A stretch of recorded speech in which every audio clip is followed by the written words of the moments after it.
Okay, so let's go to the check-ins. And for the check-in today, I just want to update you guys, and also some of you guys also know in the chats already that I think in Thailand officially have the MCP, that is pool. And for other entities, we are proceeding to have the MCP elect for those entities. But if you have someone in your entities who want to apply for MCP, you can suggest them to go to those entities who still in the process of filing. Okay, and this is the situation of MCVP pipeline. So if you have time, you can go to the type of 29th, the learning type of today, the debrief one. And in that, I also have the space for you to put some pipeline of MCVP so that you can put your goals, your actual applicants, and also your MCP actuals you recruited right now until now, so that we can see the situation of the pipeline in the whole regions. And also, if other entities having some pipeline issues, you can also suggest your rejected applicant to go to other entities. So for them to have the international experience. Yes. Okay. So for today check-in, we will have a tribe talk. And in this, we will have some questions here. The first would be, what is your structure for your MC teams? How does the structure support to achieve the direction you want? You can share a little bit of your how the logic why you put this structure and how that structure can support you. And then the second one is, how is the progress of MCVP recruitment? Maybe some of the entities right now is opening round 1, round 2, or round 3, so that you can share with your others CEO about that one. And also in the progress of recruiting, if you have any TCB or BCB sharing, you can share as well. For example, if you do some initiative to recruit and then to promote to have more pipeline. For example, I think in Vietnam sharing some experience of the predecessor about their MC experience, and you can share that one. Okay, so right now I will open the breakout room for you. We have 15 people here, and I will break you guys. Also, Mary, can you support to take the photos and send to the group? I will try to break you guys. Yeah. Can you share the screen again?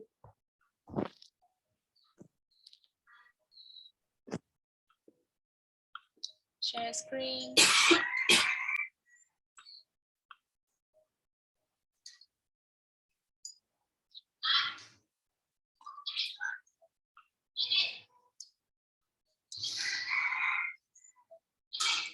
Oh, Tony already did it. Thank you, Tony. And I will break you guys into smaller group. Yes, so because we just figured it out that you guys will just have this play every week. So that's the reason why I want to open some conversations so that you can share about your entities and we can learn from each other as well. Because I can see a very different context from everyone, that you will have some initiative happenings to promote for your MC experience. And some entities very good at pipeline nurturing as well. So don't lose time anymore. Let's go to the next slide. This is the link that you may get familiar with this already. But today, because our facility will share a lot of things, so I hope that you guys can spend your time to write down everything that you see is interesting and it's helpful for you in this link as well. And if along the way, if you have any questions, just put it there. Don't wait until the space to that facility ask you like, do you have any questions? And your plan still not functioning yet.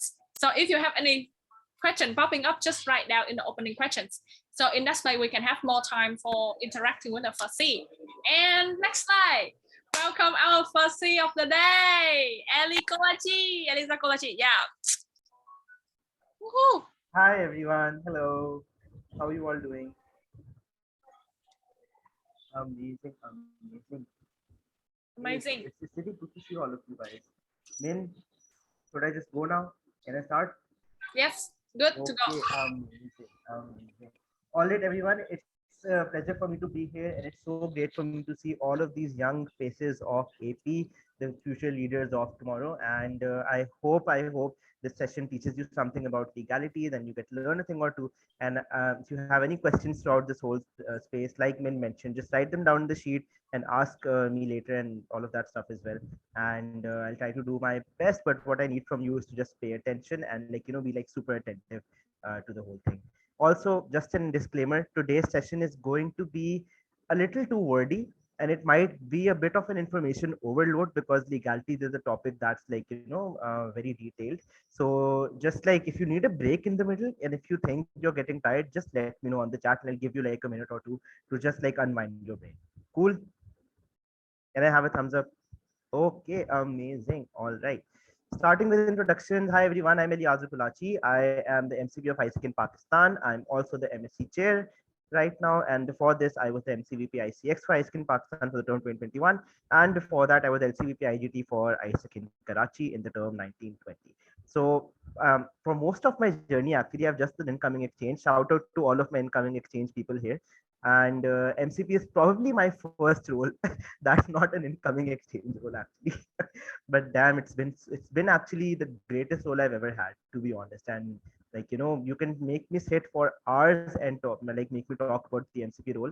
I'll probably go 12-13 hours like without stopping. That is how much like this role has given me, and that's how much it will give you as well. Okay, so what are we going to learn today? And I need you to take a guess.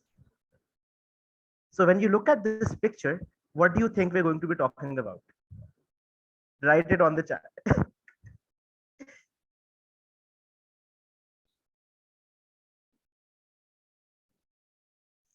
Yes, yes.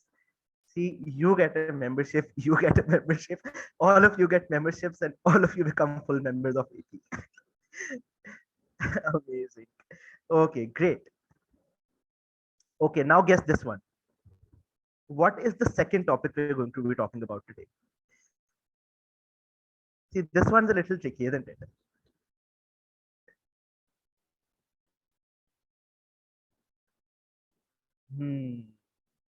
Not quite, not quite. I mean, a lot of stuff happened in COVID. Oh, yes, yes, yes. Thomas got it. It's the compendium, which became sort of useless during COVID because of a lot of things changed.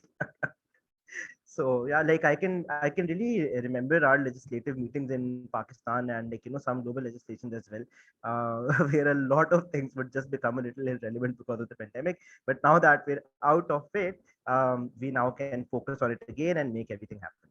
So beginning with the membership criteria, I want you to rate your understanding on a scale of 1 to 10 on the membership criteria, like in the chat. Where do you see yourself? And it's okay if it's not a 10. It's fine. Okay, I see a 6. I see 3s. What about everyone else? I see a 5, 6.5, 3, 6. So if I had to take out an average of this, I would say somewhere between like, yeah, 4.5 or 4 or something right now. Okay, so let's work on this today and let's hope we can get this number up to at least a 7 for all of you, and the rest of the 3 points you can talk to me about later and like, learn more, but let's try to get you up to at least a 7. So let's start right off with who is exactly involved in checking the membership criteria. So as you are obviously or probably aware of, and maybe your predecessors have told you about this, but there are like a certain number of clauses or a certain number of criteria that need to be fulfilled for an entity to gain full membership status, right? But not all of that criteria is checked by just one person, not even two people. It's checked by a lot of different bodies and a lot of different AIVPs and the MSc team collectively involved in the checking. So our AIVP Finance, Caro, checks the AI in ROFE criteria. She checks the confirm AI balance criteria and the ILM representative criteria. Also, if you're confused about what the criteria is, we'll go to that later. Don't worry. Right now, I'm just explaining to you the people who are involved. So you have a bit of an idea that in the next check, who do you approach, to get more information. And then our Chester looks at the criteria of SOGA. And then Rai Sardar, our GFP chair, and Rai was also my MC teammate back when I was an MCVP. So he was MCVP FNL for Pakistan. Right now he's the GFP chair. He checks external audit and GFP service. Then we have Shenolo. Shenolo is the ICB chair. So ICB criteria is checked by him. And we have regional directors. So Tony is your regional director. He is basically going to be checking the regional membership for you. And then Julia checks trademark. Yoseli checks GDPR. And then this is what the MSc team checks. So the MSc team checks the independent bank account criteria, the legal status criteria, the compendium criteria, external body, VAT, trademark, legislative meeting, ECB, ESC, and whistleblowing procedure. So the MSc team basically checks, I think, more criteria than anyone else. And the criteria that the MSc team checks are all criteria that have to be uploaded somewhere. So I'm sure you must have heard from your predecessors at some point that they're busy with the membership check, or they're trying to upload something to a folder, and maybe the internet's not working, deadline is passing, they don't know what to do, or maybe they need some sort of an extension or an exemption. So they're emailing people or everywhere. So those are the sorts of things that the MSc basically works with, you see. And so the MSc team does not check any of the criteria other than the one it has to check, right? And everything else is checked by other bodies. So keep that in mind. IC check is about to like open soon, right? And I'm sure your predecessors are going to make you fill out those checks. So that's why it's very important for you to remember those things. Yeah, yeah, like that happened to me. My predecessor, when I became MCP elect, he was just like, bro, I'm done. It's you who's doing this, and like if anything happens, it's your fault. I was like, bro, what? Are you shitting me? Yeah, but then I had to do it. It helped me become the MSc chair, but like, hey, it was tough. But you're gonna go through the same thing, so be prepared. Okay, next up is how do you submit documents to the MSc? Like, what's the procedure, right? So about a month and a half actually before the final deadline of the membership check, you will receive an email from the MSc. In that email, there will be instructions and everything, but there will also be a folder link given. And that in that folder link, you will have to go and create your entities folder. And this is how you have to format it. So like ISEC in Wonderland dash your membership status at this point. So if you're a full member, you write dash FM. If you're a member in alert, dash MIA. And if you're an entity in debt, then dash EID. Right. So this is the format you follow. This is generally what the folder basically looks like. So you'll just see every entity's like folder over here. And then if you're a member in alert or an EID or entity in debt, basically, you'll have to upload an entity report as well. So that's over here. And then you need to create 10 separate folders inside each, like inside your entity folder, right? So each folder for each criteria that the MSc is supposed to check. And there's another folder actually called ISEC in Wonderland folder in the link that we sent, the drive link that we sent, that has templates of every document that you have to submit to the MSc. So just looking at it is a great guideline for you to know as well what to like submit. And then you upload your documents accordingly and you are done. Sounds simple. It also is, but it can get a little tricky if you don't get the technicalities. And now coming to the overview of the criteria. So we've spoken about who checks the criteria. We've spoken about how do you submit documents to the MSc team. But now you need to also very properly understand what exactly is the criteria. Like, what are you even doing? I think this is the bit that's the most confusing for some of you. This was the bit that was the most confusing for me as well.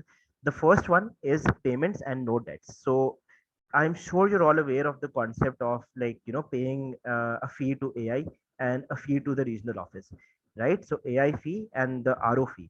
That is basically what comes over here. So you have to complete all of your payments at the given time as specified by AI and RO. So that's that, and you will be sent invoices by AI specifically for both of these things together. And then there's something called a SOGA. So a SOGA is basically a state of general affairs form. In this form, it's released quarterly, and as MCPs, you're going to have to give in information of your entity and operations and how things are running. It basically like takes into account all the things that are going on in your entity, and it helps AI understand what's the state of the global plenty. So you have to fill this quarterly, and then an internal audit survey. So this is something that has to be done twice a year, and then confirm AI balance. This is something that is linked to the payments criteria, and AI guides you on how to do it. So it's not that complicated. You just need to sign a document and send it back to AI basically. And then GFP surveys. Just a random question on the chat. When is the final deadline for GFP surveys every month? Can anyone tell me? 14th. Yes, yes. Keep that in mind and make sure MCVP FNLs like also keep that in mind and never forget this. Okay, so you have to make sure that all of your GFB surveys are submitted by the 14th, and then you have to attend all ILMs. So right now we've been having ILMs virtually. Hopefully, I really hope in your term you get to experience international conference in which you go to a physical ILM. But either whether it's physical, whether it's virtual, you have to ensure that your entity is there and it's being represented. If you yourself can't be there, you have to appoint a proxy. But and under no circumstance can like you miss it or not have a proxy as well, because that will lead to you not having your membership. So this is super important. And now this just the list goes on and on. Then there's the criteria related to legality and governance. So there's something called an unqualified external audit. Also, I'm not going to go in too much depth over each thing because I want you to retain some information as well. But regarding unqualified external audit, I would suggest that if you need clarity, reach out to the GFP chair basically after this call or something. They will explain to you exactly what's up. And then there's the independent bank account criteria. So everyone needs to have like an independent bank account, and they need to submit a bank statement of the last 3 months before the check to the documents and the folders and all. And then legal status has to be submitted. Like it's a document that specifies that your entity is legally registered in your country, and it has to have a registration date on it. Like just make sure that any document you submit, it specifies the registration date, and it also specifies whether it's like when it's going to get expired or whether it doesn't expire, whether it's a perpetual document.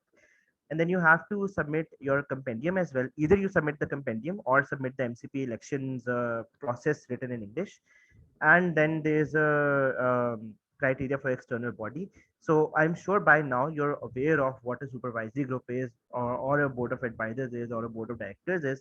I'm sure your predecessors might have made you have meetings with them, or if not yet, they will make you have meetings with them as well. These are external bodies that keep the MC team financially and legally accountable. So you just have to make sure that you have um, at least one meeting with them in a span of 6 months. And what you have to upload at the time of membership is just a document that specifies the minutes of the meeting that you had with them. And then you have to upload another document that specifies that like this is like these certain people are part of the external body. So you have to get their signatures, and you have to get like entity stamps and your own signature on it as well, just to like give a proof that the body exists in your entity. So that then there's VAT, tax declaration. Then you have to like submit a document for trademark, and then you also have to make sure that you have legislative meetings in your entity consistently. So you have to like submit the motion booklets of those. Either that, or you can submit your MCP like election motion booklet, or like a proof that specifies that you've had your MCP election in the entity. And then there's regional membership. So this basically varies per region, and I think yeah, for AP, it's just like attending regional legislations and also paying the RO fee. And then there's GDPR. So GDPR compliance checklist, you'll receive a dashboard around the time of membership, and you'll be given more information. I'll also be having consultancy spaces like with similar sorts of information. So consider this like an early consultancy for you guys as well. And then this is then there's exchange rated criteria. So there is a criteria for exchange performance that is waived right now because of course COVID and like operations are difficult. Then there is an ICB case criteria. So you can't have lost more than one case per 1,000 realizations. And if like given in the current context of the world, losing one ICB case means that you lose your membership. So be very mindful of this and like make sure that your ECBs are well trained and ready to handle cases so that you don't lose them. And then there's an ECB proof that has to be signed and stamped by the entity and submitted to the MSC. Then there's an ethics criteria. So the ethics criteria involves the establishment of the ethics subcommittee. I'm assuming you're all aware of what an ethics subcommittee is. If you're not aware of it, you can always approach me. I'll explain it in more detail. But the ethics subcommittee is basically a body in your entity that deals with all sorts of ethical cases, right? And they function similarly to the global ethics subcommittee, but on a national scale. So there you have to get a document in which like it's written that this is the ethics subcommittee, and you have to get it signed. You have to sign it yourself as well, and you have to stamp it. And then there's the whistleblowing procedure. So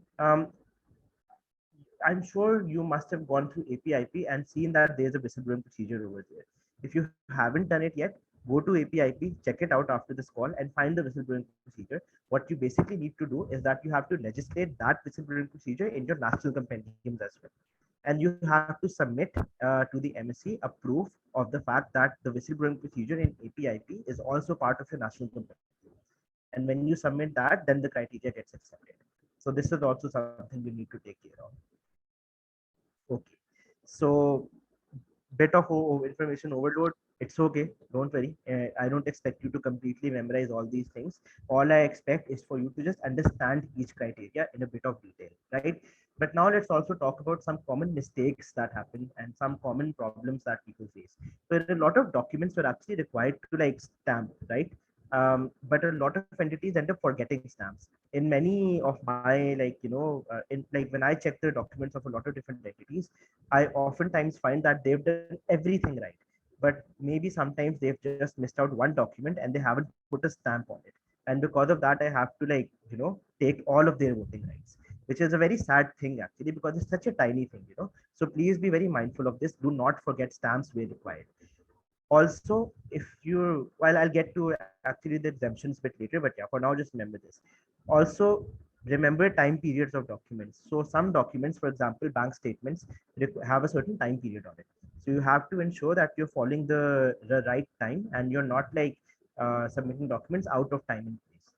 And also expiration dates are important as well. This is especially true of documents like legal status and trademark. So for example, if you're submitting a legal status document and it's already expired, then of course it can't be accepted, right? And if you're submitting a document for trademark but it's expired, it can't be accepted. So please make sure that you're mindful of expiration dates and all of your documents are up to date. And at the same time, ask for exceptions, ask for extensions, ask for exemptions. So the thing is, often what happens is entities wait till like the last week of the check to email the MSc and ask for an extension or an exemption or something. See, what I would want you to do is, if you think something is going to happen, if you think you can't stamp something, and if you think you might not be able to like submit a document or something, and if the problem is valid, just email the MSc team as soon as we open the membership check. When you do that, we will listen and we will try to find a way to sort of give you an exemption or an extension for it. We're very reasonable with this whole thing, and I try my best to like give entities leverage for these things. We'll just ask you for like a reason of why it's happening. We'll ask you for some proof of the reason, and if it makes sense, you're good to go. You don't have to worry about it. So actually, a lot of entities, like we exempt stamps for a lot of entities. We exempt the format of documents for some entities as well. So like we're all always up to make things easy for you guys. And then a lot of entities don't utilize the early bird deadline. So when the membership check comes up, actually the first like 2 weeks or the 3 weeks of the check opening is just the early bird deadline, in which if you submit documents, the MSc team reviews it and actually gives you feedback on each document. So like we review it, we give you feedback, we tell you what's right, what's not, and what needs to be fixed. And then you have ample time to fix the document and send it back. But a lot of entities don't utilize the early bird deadline. So if you're submitting a document after the early bird deadline, the MSc team is not going to give you feedback. The MSc team is just going to tell you the result of whether you pass the membership or not. So like it's on you as MCPs to ensure that you always utilize the early bird deadline. So for example, not speaking from the MSc side, speaking from like just an MCP perspective of Pakistan, even my documents have to be checked by other members of my MSc team as well, right? So what I do is, as soon as the membership check opens, I make a list of all my documents and I submit immediately to my to the folder and everything. And then I wait for feedback. I get feedback. Oftentimes some of my documents don't get accepted in the early bird deadline, and I get told to fix it. So then I fix it as well, and then I submit it again, and that is how the documents get accepted. So just be very mindful of this. Okay, so now coming to some stats of the membership criteria. So just to give you a bit of a more of a knowledge and learning on like where the global plenty stands in terms of membership criteria fulfillment. So if we want to check the trend of full member entities from over time since 2018, if we start, so we can see that Europe would have the highest number. I think the number isn't written over here since the graph has to be a little stretched, but I think it's around 28 or something. So Europe had 28 in 2018. Americas had 13, AP had 10, and MIA had 6. So this was the breakdown in 2018. In 2019, 23 entities in Europe were full members, 15 entities in Americas were full members, 12 entities in AP were full members, and 9 entities in MEA were full members. Come to 2020, the numbers suddenly drops for every region apart from AP. So 21 in Europe, 10 in Americas, 12 in AP, and 5 in MEA. Then you move again to 2020 IC check. You see 20 in Europe, 12 in AP, 4 in Americas, and 1 in India. Oh, sorry, 1 in MEA. And then you have 2021. Over here, we have 17 in Europe. We have 12 in AP, 7 in Americas, and 1 in MEA. 2021, 24 in Europe, 12 in AP, 7 in MEA, 7 in Americas, 3 in MEA. And then 2022, so 20 in Europe, 12 in AP, 2 in Americas, and 2 in MEA. So if you look at a common trend, AP has been very consistent. Like we can see that the entire world has been fluctuating, either increasing or decreasing. But AP has been very consistent and stagnant with its number of like full members. So what this tells us is the entities that already have full membership status, they're not in threat of losing the membership criteria because they're good at it. But the entities, but then there is also a space for entities who do not currently have full membership status to get that status. They can grow and learn from the entities in their region, and overall we can increase the number of full members in AP. And I think this is something you all should always know about. See, the more full members you have in a region, the greater voice that region has. So that's why we should all as AP strive to have the most amount of full members we can, so that our voice is very, very loud in the global plenary. So there's that. And then if you look at members in alert, so I'm not going to go one by one with each year, but you can see, let's just talk about the trend, right? AP has once again been consistent since 2020, like no drops and no rises in AP. And in other regions, we can see fluctuation. And if you look at entities in debt, it's the same situation. AP has once again been rather consistent with this whole thing. So if you look at AP, we're very consistent, like we don't want to improve, and we also don't want to like get worse. So maybe let's just pick one, let's improve and like increase the full member status. So there is that. Okay, so I've given you a lot of information, but now what I want is for you to go into breakout rooms. Min or like anyone else here, Min, if you can help me out with this, that'd be great. If you can just send everyone in breakout rooms. So in 5 minutes, what you have to do is just discuss all the things that you like, learned today, everything that is said about the membership criteria. Talk with each other about it, your general thoughts that you have right now, and if you have any questions as well, just note them down in the learning link that Min gave you. Min, if you can send the link again, that would be great. Just open it and write some of the questions that you have about this particular bit. And then when you come back, we can have a share.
Okay, so I think everyone is back.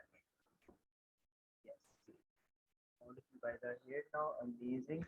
All right, guys. So now we're going to have some sharing of the discussion that we had with each other. So what I'm going to do is, just to save time, I'm just going to maybe invite one person from each of the tribes you guys have to like tell me about your thoughts regarding this. So can we have someone from tribe one sharing? You guys know the tribes you're in, right? Okay, I can go. Okay, so talking about our current concern regarding about our global membership in my tribe, for now, like all of us actually agree. We have some kind of difficulties in terms of GDPR, and also what else, trademark, because somehow like we forget about the expiration expired date and so on.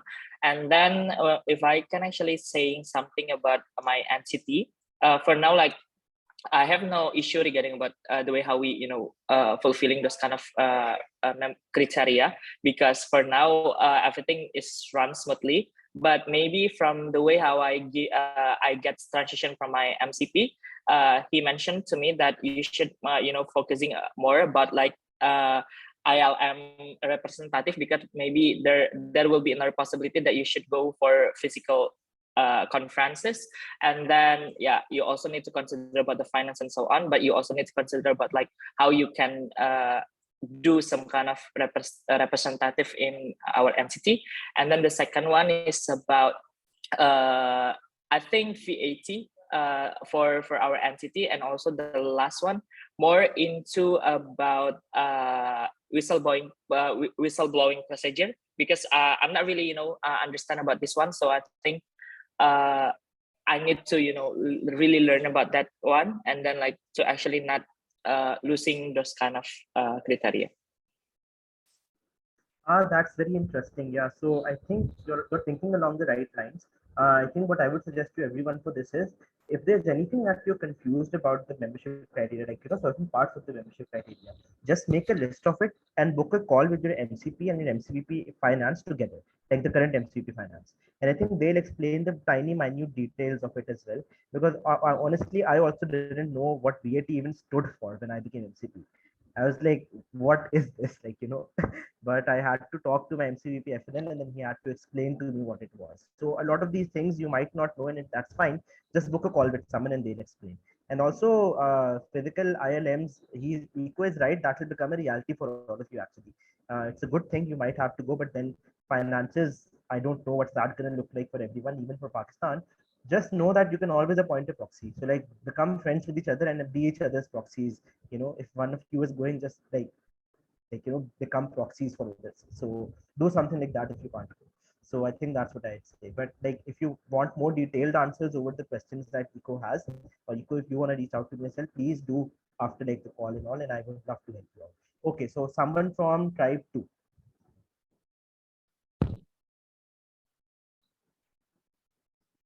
Who wants to share? Speak up, guys. I guess I can go. So in Tribe 2, we more talked about the trend. So when you showed the graphs of like where AP ranks in terms of other regions, we were just, what was brought up was more about the consistency of AP throughout all FM, MIA, and debt. And also, I think we also discussed about how Europe seems to have more entities than that of other regions. And we were just curious, I guess, why the reason of that, and like why they are higher than everyone else. I think that's like the main thing that I took away, that most people are interested in. Interesting. Okay, so yeah, I think that's something that I've always thought about a lot as well. So Europe, basically, the thing with Europe is two advantages. Number one, they're very legally sound.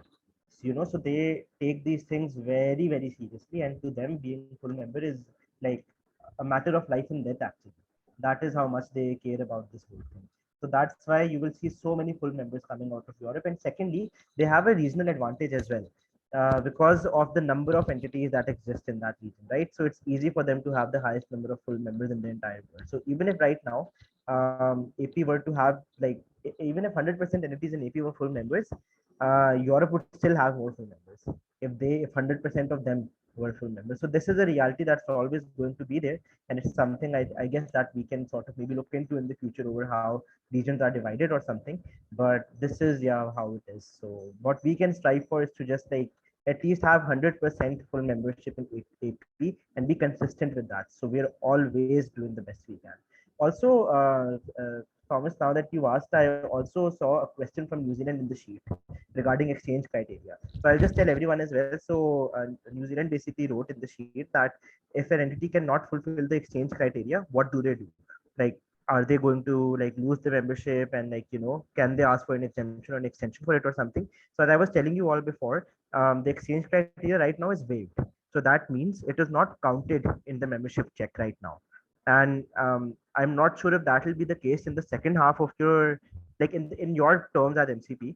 Right now in the second half of my MCP term, it is waived. Maybe in your term, for the IPM check, it might become a real thing. But if it does happen, you can not, and you are not able to achieve it for like any reason, just email MSC, tell MSC what's the reason, what's happening, and then maybe we can do something about it. So that's what I would suggest for this. So amazing. All right. So if we can have someone from tribe 3. Okay, I'll go. So out of the 4 of us, the 3 of us came from finance and legal. So the kind of things that you showed under membership criteria is something that we were very much aware of. But apart from that, we were discussing other things like subcommittees and steering teams in general. But also, when you look at the proportion of entities there is in each and every region, AP is actually doing quite well, because out of 21 entities, 12 have full member status, whereas in Europe, out of 41, there's only 20. So I think fairly in proportion, we're doing well, but obviously we can still do much better. But yeah, that's about it from what we discussed. Oh yeah, definitely, definitely. We can do a lot better. Like, if we can just be like consistent, but with like 100% fulfillment, I think AP can really like rule ISEC all over the world. So yeah, just like aim for being consistent. And good to see so many people from finance backgrounds, like being MCPs, because that will really help you with your MCP roles, because a lot of it is like financial knowledge. So for those of you who like, maybe aren't from a finance background, I'd recommend reaching out to those of like the MCPs who are from finance background and learn a thing or two. Whenever you get confused, they'll always have your back. Okay, amazing. So now let's move on to the next bit, and that is compendium and governance. So to like understand how governance works in ISEC, you'll have to understand how it happens in the world around you as well. I'm sure you're aware of this concept of the 3 branches of government. If you're not, I'll just explain it to you in like as of a simplistic form as I can. So in democracies, you have a body that is called the legislature. They are responsible for like making the laws of a country and the laws of a government, right? So it's your courts, and if it's your like those houses and like all of that stuff, where like well known, the court is the judiciary. This is basically parliament. I can explain from Pakistan's perspective, and maybe from India's perspective as well, since we're similar in the forms of a government, but I don't know about all of you else. The parliament is basically, or the senates and the national assemblies are basically the spaces where laws are made in these countries. So that's the legislative. And but if you look at your own country as well, you will have one body, you will see, that is responsible for laws. Then there comes the other part of it, that is the executive. So this is your president or your prime ministers, or like people in that whole government offices in your countries, who are responsible for administering laws, who are responsible for making sure that the laws are like being followed everywhere, they enforce these laws. Then the third is the judiciary. So I think this is something that's the easiest to understand for all of us, because we all have courts, right? We all have places like those in our countries where you have a judge who's like, dishing out punishments or like, stuff like that. So they are the people responsible for interpreting the laws. So you'll notice that cases go on for a very long time, because sometimes interpreting laws takes a long time for people to figure out all of the nuances of it and know how to like make the law like be implementable. Like, how do you understand the law? What does the law even mean? So those are the 3 bodies of government, and you need all 3 of them to ensure that your government is sound and the government works properly. But looking at it from an ISEC perspective, and mind you, we have to look at it from an ISEC perspective, because there is, at least in my experience, I haven't seen in any other organization in the world that is so democratic in the way that it does things as ISEC is. Like, I have not heard the concept of legislations in any other organization in the world other than ISEC. So that makes ISEC very unique in that format because of the level of democracy we have. So that's why, to understand governance within ISEC, we have to look at how governments are run all across the world. So if I ask you about the judicial area of a government, who do you think plays this role in an ISEC entity? So if you take your entities, who do you think plays the role of the judiciary? Who interprets the compendium? Who interprets the laws in ISEC in your entity? Any guesses in the chat?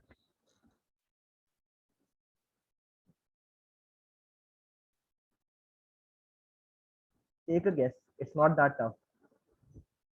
Okay, MC and subcommittees, yes, governing body. Define governing bodies more.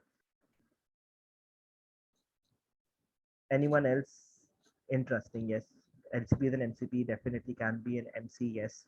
Anyone else? Legislation subcommittee. Okay, okay. So I'm getting a lot of good inputs over here, but primarily this is the judiciary, as from my experience in ISEC. And of course, I think it could be a little altered in each of your entities. But just coming from a general perspective, this is generally the judiciary in an ISEC national entity. Like, let's not go global, let's stay national right now. Okay. So you as the MCP are the person who is the sort of, let's say, the final interpreter of the laws in your entity.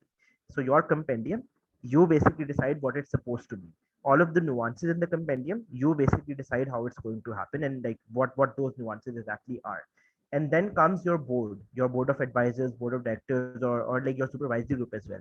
Bodies that hold the MC accountable as well, to an extent, have the ability to interpret the laws in your entity, like the compendium basically. And then of course case solving bodies. So you will have an ECB in your entity, you will have a harassment prevention committee as well, you will also have an ethics subcommittee. And those bodies, those are the bodies that have to solve cases, and they are also responsible for interpreting the laws or the like things in your compendium. So you have to be mindful of that as well. And you can involve other subcommittees in it too, but like I would say that I think the MCP and the board basically has to play the biggest role in interpreting what the compendium is saying and what it's supposed to be. So that's that. Now coming to the executive. So who do you think plays this role in an entity? I think this one's the easiest. Who administers laws? Who enforces the compendium?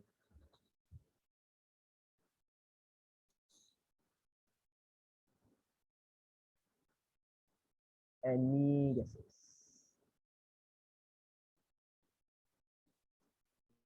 Okay, LSC is one. Okay, yes. I love Tony's answer. MCVPs and subcommittees. Yes, that's close. That's close. Okay. So to tell you all, generally, yes, and you should add subcommittees in here as well. I think that's a good input. So it's the MC team and it's the LCEBs basically. They are responsible for administering laws in the ISEC entity. So it's the MC team has to make sure that in their respective departments, the compendium is being followed for like certain things. Like a lot of clauses in your compendium might be related to running operations or like finances and whatnot, or procedures and everything. So the MC team does it on the national level, and then of course the LCEBs also have to, like the LCPs and the LCVPs, they're also responsible for making sure that the compendium is being followed, like your national compendium, or if your LCs have local compendiums as well. See, because you on the MC level, in most cases, you're playing a supportive role, like in operations, you're guiding everyone, you're like giving everyone support on what to do, and the LCs then go out into the field and make things happen, right? So they're exposed to real life situations sometimes a lot more than the MC is. So they have to play a very huge role in making sure that in whatever they're doing, it's very aligned with the compendium and the rules of your organization. And the members who work in the LCs as well, like below the LCEB, they're also following each and every bit of the compendium. So these two bodies, and you should definitely include subcommittees as well. Your subcommittees in most cases, I believe, are generally going to be made of people from the LCEB, right? For example, in most entities, subcommittees might just be handled by LCPs, as is the case, I believe, in like my entity or like some more of yours, and you might involve LCBPs as well. So all in all, it's the MC team and LCEB mostly who does it. Okay, then let's talk about this one, the legislative. Now, who do you think plays this role in it? Who makes the laws?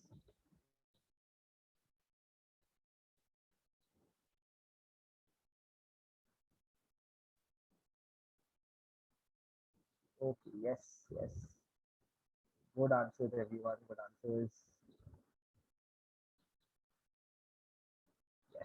full members. Definitely. That's the closest answer actually.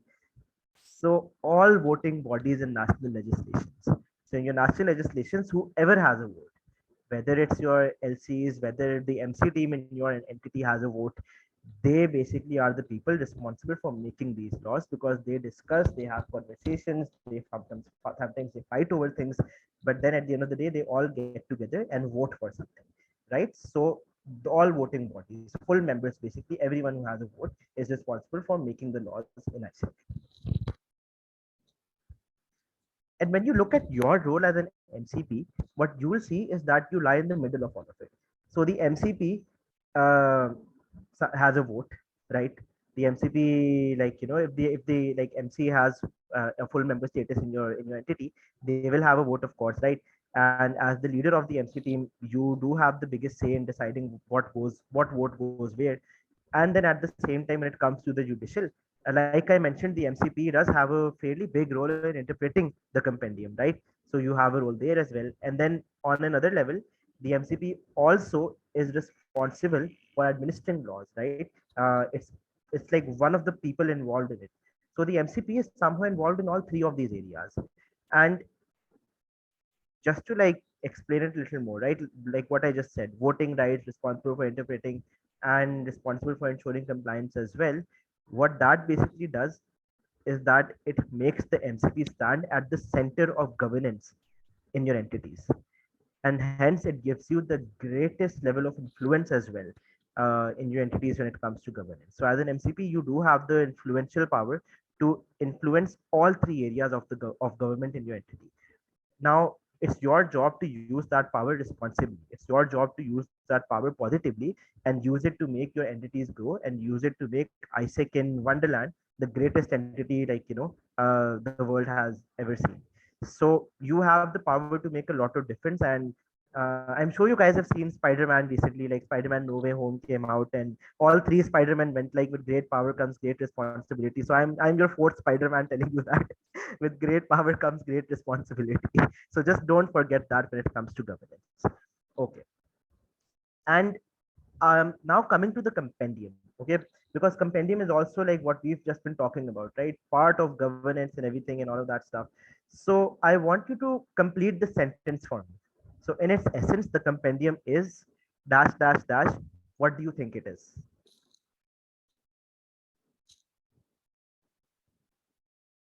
Any guesses? Anything that comes to your mind? Bible. Oh, that's a nice way to put it. Interesting. Anyone else? Anything that comes to your mind? Our constitution, definitely. Accountability system, that's a good input. Yes, definitely. Constitution again, yes. Overall information of entity. Okay, great. So I see a lot of insightful answers, but just to break it down a little more. So in its essence, the compendium is the collective voice of the plenary. So before you consider the compendium as a constitution or the law, you need to look at it from the lens of it being the collective voice or being like the collective intention or the collective intent or voice of your plenary. This one document defines what your entity wants ISIC to be, right? What the LCPs want ISIC to be, what LCVPs want ISIC to be, what MCVPs want ISIC to be. So it's the collective voice of your plenary. And in its essence, the compendium is also a rule book of governance for ISICers by ISICers. And then the compendium is also the foundation of an ISIC entity. So if you haven't, so like if there's any ISIC entity that does not have a compendium, only God knows how that entity is going to function and what's going to happen to it. So the compendium is like the base at which you build your entity. So like it's super, super important for you to pay attention to it. And three things to remember when it comes to the compendium as well is that as MCPs, whether it's your national compendium or the global compendium, you shouldn't like memorize it. You don't have to memorize the whole thing. I don't think one person, no, I think someone can, but I can't. And I don't think you all can remember the whole compendium with every clause, right? That can't happen. What you have to do is understand the compendium, understand what each clause means, understand what each specific section means, and then just keep in your mind where to look for information when you need it. So for example, in my entity, a lot of times my LCPs come up to me and they tell me that they don't know what to do with something, or they come up to me and challenge me with something. And when I don't have an answer, I know where to look for, like in the compendium. So I open the compendium, I study it, I go like, okay, this is what it is, and then I interpret it, I go like, okay, bro, this is what's happening, and then the problem solved, right? So what I do is I just remember where to look. I don't remember the whole thing because I can't. And then the second point is that no compendium is ever going to be perfect, guys. Like it cannot be perfect no matter what it is that you do. So your compendium will have to be continuously improved. It will have to continuously become better, which is why I have legislations consistently. Like don't miss out on legislations ever, and make your entire MC team sit in legislation as well, by the way. Pro tip as an MCP, it really helps with MC branding in your network. And then also educate your plenty on the compendium as much as possible. It will create responsible leaders. You see, if your current LCPs and current LCVPs know the compendium inside out, and if they really, really understand it, they will be more responsible and they will create good pipeline for you maybe in the future as well. See, now that you're MCP elect, you have to think about creating responsible leaders to take over your role later, maybe 2 3 years down the road as well. And yeah, like you have to start thinking about these things as soon as you're elected, right? So teaching everyone about the compendium ensures that they will be responsible people to come after you, even if you've left the organization for like 5 10 years. So that is that. Again, lots of information overload. So now you should go to breakout rooms. I think I've overtaken a lot of time. So maybe, I mean, if we can go like 2 minutes or 3 minutes for breakout rooms, that will be great. And you guys can discuss with each other and we'll come back for a share.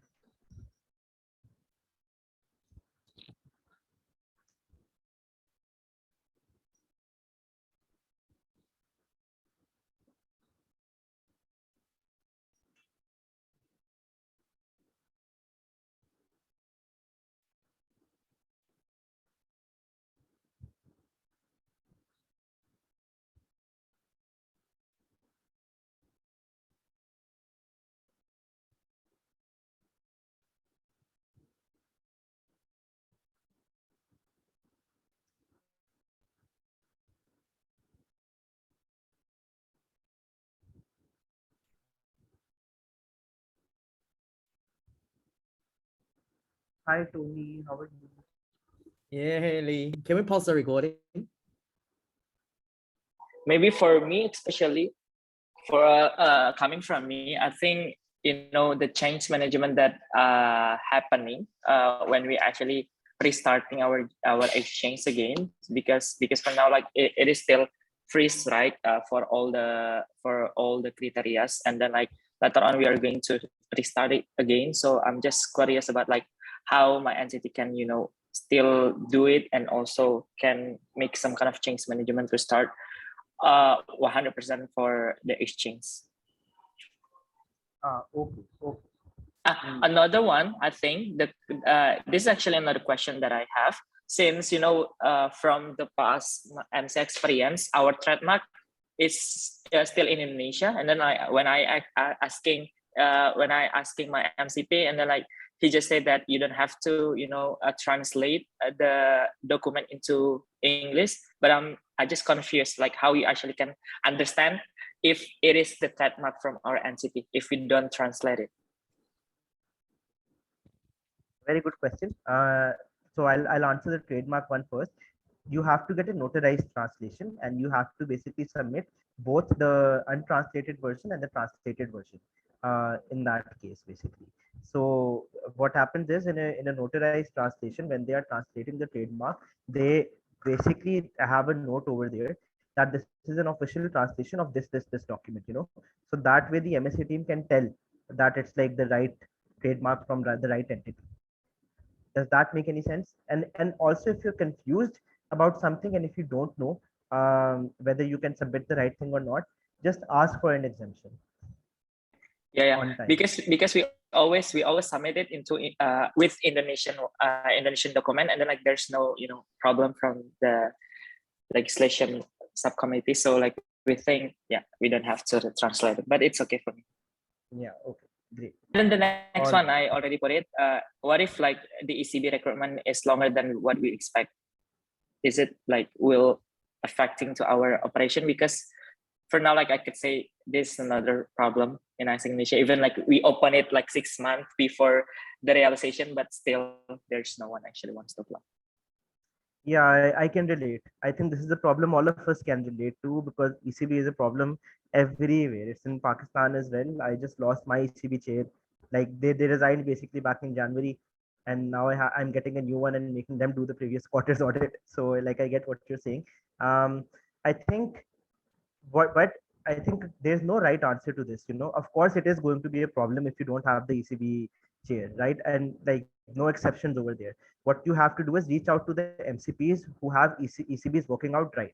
So, for example, I think ISEC in Bangladesh has a very good ECB system.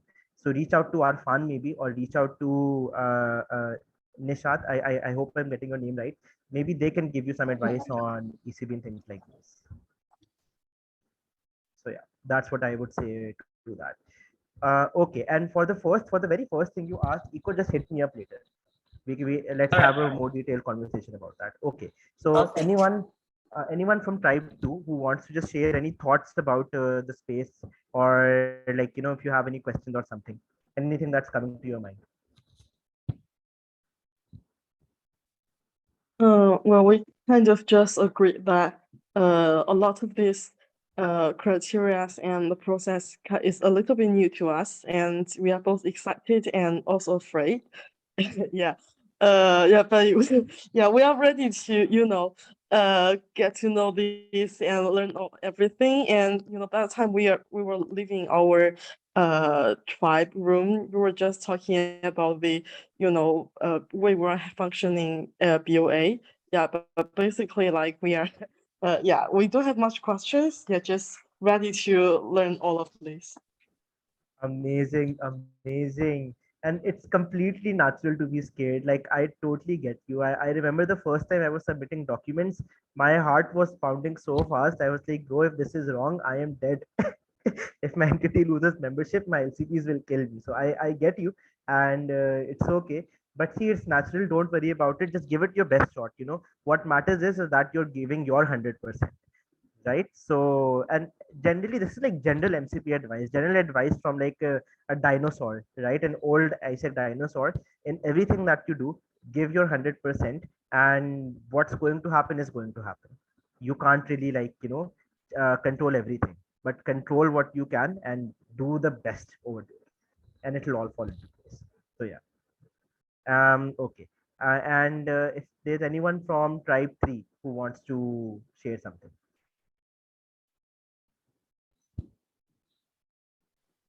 Okay, sorry, I'll go again. I mean, we really like the space. We were also discussing how governance in general has been very, very different in all the entities. But I do have one question, and since you're also MSc chair, it would be the perfect opportunity, which is now exchange criteria is something that even we are trying to change in our entity, how it can be more than just exchanges. Is there a similar conversation going on with the MSc as well, or are we looking at continuing that itself as a criteria moving forward? Oh, that's, I think, such a good question, because right now what's going on is that the MSc is doing a research. It's kicking off a research of the entire membership criteria actually, and we're going to review it from the lens of equity. So what will happen is the MSc is going to create like a whole research plan. It's going to interview MCPs from all over the world, and by IPM of 2023, the plan is to completely revamp the criteria or change at least some parts of it that can be made better. And the exchange criteria is definitely going to be one part of that whole research, because it is subject to the reality of each entity. So we have to find a way in a way that every entity can somehow fulfill it. So yeah, we are looking into this for sure. Got it. Thank you. Amazing. Thank you everyone for sharing. Okay, so now I do see some questions over here. What I'm going to try to do is I'm going to try to briefly answer the ones I can in this call, and for the rest I'll invite you all to just reach out to me privately.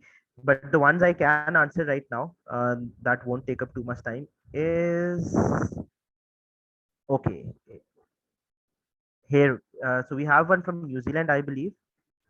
This is regarding the ICB audit. Does it affect just exchanges, or does it affect overall operations if you fail to meet ICB audit?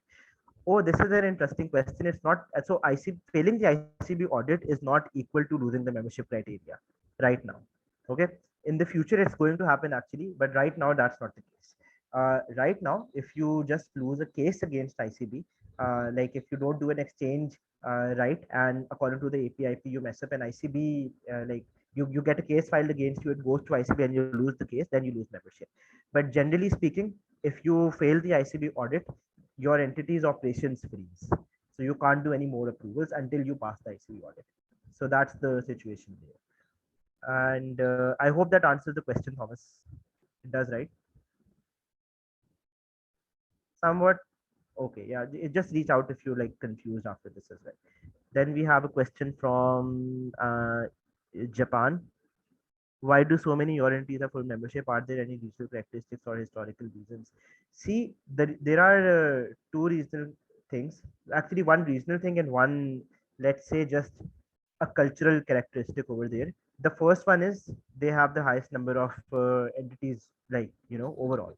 So generally, like at any given point in time, they are going to have more full members than AP, right? It's a lot easier for them to do that, and even when we compare it to all over the world. But talking about cultural reasons, the matter of membership is like a life or death thing for them. One thing that I've noticed in my experience with working with Europe, or like in legislations and everything, is that uh, countries from countries from ISIC in Europe are like countries from Europe are generally very, very serious in terms of casting their vote in global legislations, and they're very serious in terms of questioning and asking questions and holding the global plenty accountable. So which is why having a vote for them is very, very important. So they take it very seriously, and we need to sort of have the same kind of culture in AP, where we keep everyone people accountable, and we're always striving to ensure that we have a vote. So something like that I think can be done in AP as well, and we can maybe learn something like that from Europe. So I am a little short on time, guys, so I'm not going to be answering more questions right now. But what you can do is just put in your questions in the sheet. I'll coordinate with Min, and I'll make sure that you can get an answer to all of the open questions you put in later. So this was my space, y'all. Coming back here. Okay, great. Min, I believe these are the questions, right? That I have to like answer later on and everything as well. You'll add more stuff here. Great. Yeah, that's one is the question in the sheet. It's okay. Okay, great, amazing. Okay, these are some quick useful links, guys. If you want to understand more about the membership criteria, go to this link and you'll find the MST tracker. You'll probably have you only access, so just take a look at it and see. And if you ever want to just study the global compendium, which you should by now, just open this link and you'll go there. It'll have all the subdocuments and everything. Okay, And yay! Thank you, Ellie. And I hope that after the section, right, all of the people will get some input from you, and also better in the in terms of governance and management. So proud of you. So proud of you. So proud of you. Okay. Proud of you. Yay. thank you. Okay. So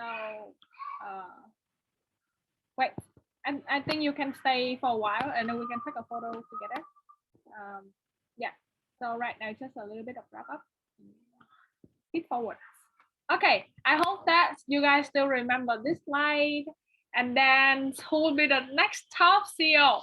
So in here is the criteria for next top CEO again, and for you guys to refer if you are not remembers that.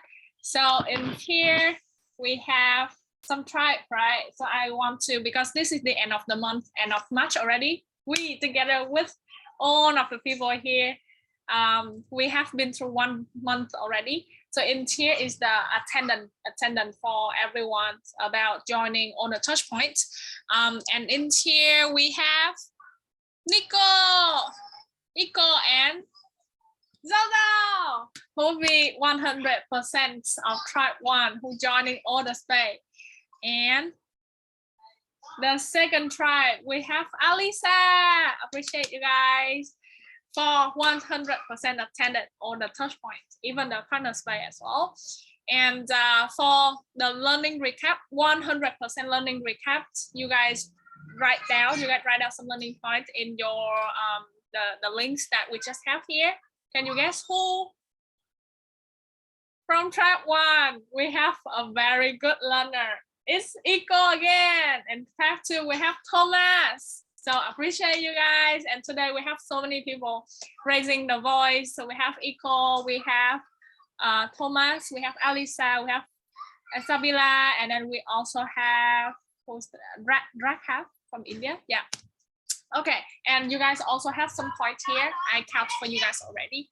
Thank you guys so much. And here is the feed forwards. So the captions, the link for the feed forward is still here. So you guys can check the feed forward tab and then go there to put some of your thoughts. And after that, we will end the call and we can take the photos. So we have Zhou and then some people put it here already. Yeah, so I hope you guys can spend 1 minute to just go here and then have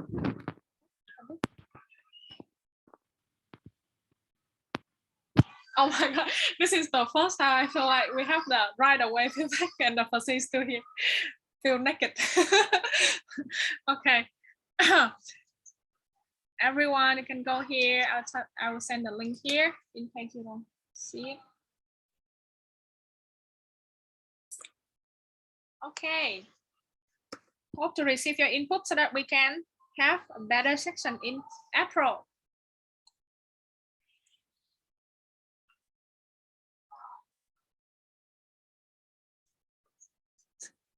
Nice. You can just be honest. It's okay. We will not eat you. This is the process of learning, you know.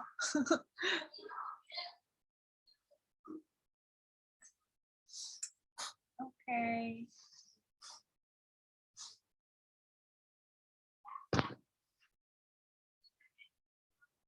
Meanwhile, I will share a song so that you can relax when writing that one.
Okay, I think everything's okay and done already. So we can take our photos and then we can end the meeting today.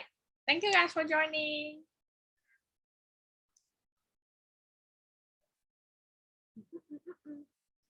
Okay, open the camera, guys. 3, 2, 1. Okay, I cannot see Isabella. Are you there? No, right. Okay. Then on good. Thank you, everyone.